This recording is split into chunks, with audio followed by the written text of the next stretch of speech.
This is Casual Babble.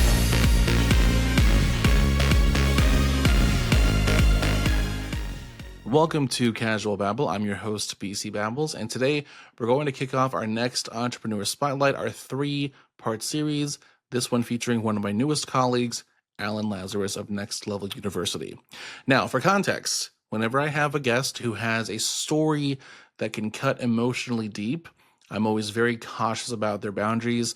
I don't ever want to dig into a story for the sake of juicy topics. I will always ever carefully poke just for the sake of understanding what part of that story helped them, if it did, find that transitional moment where they found a new path that led them into their innovative or entrepreneurial success. Context. So, Alan Lazaros is a man whose life story can sometimes read like a high-stakes narrative of success, crisis, and reinvention. At just 26, Alan, who already had an engineering degree and an MBA, survived a car crash eerily similar to the one that killed his own father when he was only 2 years old. At the time, he looked around at what many would call the good life: corporate success, financial security, but found himself at a deep personal low. That moment for him became a question. Am I living my life or someone else's script? In the first episode, we will explore Alan's origin story, the father gone too soon, the accident that shook his identity to the core, and the decision he made to go all in on self-improvement, not for status, but for meaning. We talk about what fulfillment really means when external markers of success look perfect, yet inside, you somehow still feel hollow. As we hear from Alan's early stages of awakening, you'll likely recognize some parts of your own story, where you didn't question the script, you just followed it. And this conversation may help you ask questions you've buried. Who am I truly?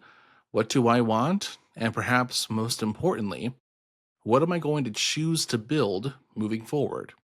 So, without further ado, here is part 1 of our Entrepreneur Spotlight of Alan Lazaros on Casual Babble. It was Riverside's fault last time. Really? I thought it was me because I didn't keep up my payment, which I had done, but then I got an email the next morning saying, hey, we just fixed an issue that may have caused your recording problems the day before. No shit. Well, thank you for letting me know. Post-fact. Hey. Love that. Okay. It's all good, right, man. I'm grateful to be here. I just got off of a podcast and he got me off late, so I'm sorry I'm late here. No, let me get my ass together. I appreciate you. And we have someone calling me. I'm blocking this person. Not interested. Not interested. Yeah, you know the deal. You know the deal. All right, let me put... Well, apparently my company keeps showing up in like 17 voice searches and I'm not registered for voice yet, so I get 15 calls a day from several different businesses pushing that subscription. At this point, for the emotional stress it's caused me, they better offer it for free. It's been for like 4 months, 15 calls a day, and I don't know how to make it stop. Dude, you gotta get one of those call blockers. It's so brutal. Yeah, I'm with you, man. It's so brutal. Yeah. But the one text is from me, so don't block that number. But you texting me? Yeah, assuming that the 583 yep. or Yeah. Don't worry, I won't block you. As long as you didn't call me, we're good. No. Our stats have shown you shown up in 13 searches. Just kidding. All right, let's kick this off. All right, so welcome to the show. Officially, finally, we are going to kick this off today. I know you and I had a really awesome pre-screening a few weeks ago, but I did want to give you a quick chance to kind of intro yourself real quick, name, what you do, and then we'll start delving into, all the awesome things that you bring to the table for the show. Thank you, first and foremost. Thank you for having me. I really appreciate it. I am super grateful to be here. Thank you. I am going to crack an energy drink. This is not an alcoholic beverage, I promise you that. Hey. Ooh. Here we go. I'm going to throw it in a coffee mug so that we're appropriate for camera. Hold it right up against the microphone for the ASMR junkies. What'd you say? Hold it right up against the microphone for the ASMR junkies. There you go. Look at that. I don't even know if you can hear it, but... I didn't realize you were lobbed up. Okay, yeah, go ahead. Yeah, I'm lav microphone. Okay. So my name is Alan Lazaros. I have for the last 10 years invested all of my time and effort essentially into what I now refer to as my calling, and I'll take you all the way back too, but my calling is, I've got it boiled down to the simplest possible thing, so helping people reach their full potential. Mm-hmm. I don't know why necessarily, I think everyone's got their thing, this is my thing, and I really, really, really woke up to it 10 years ago after a tough car accident. I was 26 years old, my fault, head-on collision, and my birth father passed away in a car when he was 28. So my car accident at 26, this is sort of the second chance my dad never got. So for me, it was very crisis moment. And now I coach, I train in my podcast. I'm looking over at a whiteboard here for anyone who's curious. And I've been doing that for 11,262 hours, coaching, training, and podcasting. I have them all tracked. Wow. And I'm basically helping people from all over the world, all different walks of life, figure out what's meaningful work for them, and then turning that passion into purpose, helping others with it, and then turning that into profit. And I've become a business coach. So I did, fitness coaching, mindset coaching, peak performance coaching, business consulting for a time, and now I do business coaching. I work with 24 business owners currently, and I help them with time management, productivity, professional development, personal development, some of them fitness actually, because it's just a passion of mine. But ultimately I help people reach their full potential in health, wealth, and love. Yeah. So striving to help people meet that untappedness of themselves is pretty kind of wide range of efforts and potential roads to take. So how did you approach defining what your path would look like in that endeavor? Massive trial and error. So what I've come to understand, and again, this will be hopefully fascinating for everybody, after years and years and years and years of coaching people from different countries, cultures, backgrounds, industries, I realized certain commonalities. One of the things that I feel I've uncovered, which I think is interesting, because I haven't read this in any book or anything, but there's 4 modalities of thinking that I've uncovered. Okay. And this is my theory. The first one that I usually talk about is mathematics. Numbers, math, statistics, rationality, numbers. Okay? And that's the rarest, which is why no one likes me. I'm kidding. All right. Number 2. But seriously, so there's a book called Making Numbers Count, and they talk about how most people cannot conceptualize the difference between a million and a billion. Which blows my mind, because I was always the math nerd. And if you can't conceptualize the difference between a million and a billion, you're going to need to work on that before you start a business. It's just important. There's 8 billion people on planet Earth, 195 countries. Most people don't even know that. So I don't want to be on some mathematical soapbox here, but what I do know is you need to know whether or not math is a modality of thinking for you. Okay? So number 1 is math, and it's the rarest, statistically speaking. I think about 3%. We all have all 4, but we have a good one and a bad one. All right, number 2 is words, concepts, and conversations. So that would be my guess for you, since you're a podcaster and you like to have conversations, and it's BC Babble. So I would assume that Babble means you like to talk, and you like to have conversations with people. You're genuinely curious, you're interviewing me, I appreciate it. Okay, so words, concepts, and conversation. So dog, you have a certain understanding of dog, okay.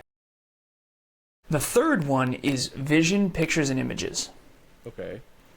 So picture your house, picture your car, picture a sunset. Okay, boom. The fourth one is the one that I was terrible at. Vibe, energy, and intuition. Women tend to be better than men at this. So we all have all 4. So we have math and numbers, words, concepts, conversations, pictures, images, and vision. And then the fourth one is energy, vibe, and intuition. I had such a blind spot on the fourth one. I was really good at the first one, really bad at the fourth one. Usually we all think in all 4, but we have one really good one really bad one. And what I've found is that if I'm going to coach someone, I need to know what their modality of thinking is. And I playfully joke, I say everyone needs an engineer in their corner. To answer your original question, I basically figured out over time that almost no one thinks in numbers except for engineers. And if you don't have an engineering mind, it's going to be very hard for you to engineer a future that's bright. Sure, absolutely. Yeah, and I think that that's really what I do for people is I design systems, structure, skills. So it's dreams, goals, priorities, metrics, habits, skills, and identity. I reverse engineer finish lines for people, and people come to me. They say, I want to achieve this goal, and I break it down, and then they realize, wait, I don't actually want to achieve that goal, because you have to work, so hard. So people come to me. They say, I want to be a billionaire, and then when I unpack a system of success that actually brings them there within 10, 20, 30, 40, 50 years, usually 50 years, they go, okay, no, I don't actually want that. I'm just saying something, right? Yeah. Now, is that because they didn't have a full conceptualization of what that was before they spoke to you, or they didn't know the equation? They didn't know the equation. Kevin, my business partner, helps me with this. He says, Alan, I used to say things just because I wanted them. And I said, brother, I have never done that. I've never set a goal or said I want something without all of the intentions of going and doing it. And because he said, I want to be like Joe Rogan. And I was like, perfect, let's do it. And I said I wanted, so when we first got together 8 years ago, we have 2,200 episodes now, Next Level University, 18-person team, all this stuff. But in the beginning, we were nobodies. And I say nobodies in quotes because obviously we were good people. But I said, okay, who is the career that you look up to? And he listened to Joe Rogan back in those days. And he said Joe Rogan. And I said, okay, cool. Mine was Tony Robbins. So I don't want to do the firewalk. I don't want to do live events. It's not like the jumping up and down stuff. But who has the career that you feel called to? Let's just start there. Okay, obviously you're Alan and not Tony Robbins, and obviously you're Kevin and not Joe Rogan. Joe Rogan, yeah. But you can create and reverse engineer. It's called Decoding Greatness. There's a book called Decoding Greatness. You can take what Tony did and what Joe did, and you can create a love child. And that's what we created. And as we got closer and closer and closer to success, Kev was like, dude, F this, man. And I was like, well, what do you mean? You said you wanted, the impact of Joe Rogan. He's like, not like this. And I was like, brother. Yeah, I was like, brother, you can't. Joe Rogan has the most successful podcast in history. Like, you can't take weekends off and do that. He's like, but Joe Rogan does. I said, yeah, but Joe Rogan didn't. He was right place, right time, and he works his face off too. Yeah. So at the end of the day, what I've come to realize is most people are saying things that they want to achieve without actually reverse engineering exactly how to do it. I remember I was with a client. She said, well, I want a $50 million house. I'm not even joking. And I said, okay, well, what's the square footage? She's like, I have no idea. I said, what's the mortgage? She said, I have no idea. I said, oh, so you're just talking. I said, why 50 million? She's like, I don't know. She's like, it sounded cool. Yeah. You don't want to design a life based on what sounds cool. True. You want to design a life based on what is your unique strengths and weaknesses. Like, not everyone's going to be Michael Phelps. Yeah. And so that's what I've come to realize over time, and that's how I stumbled upon my unique gift, which is just helping people realize that the majority of what they think they want, they don't actually want. Yeah. And that they're actually more capable than they think when they actually get back to their essence of who they are.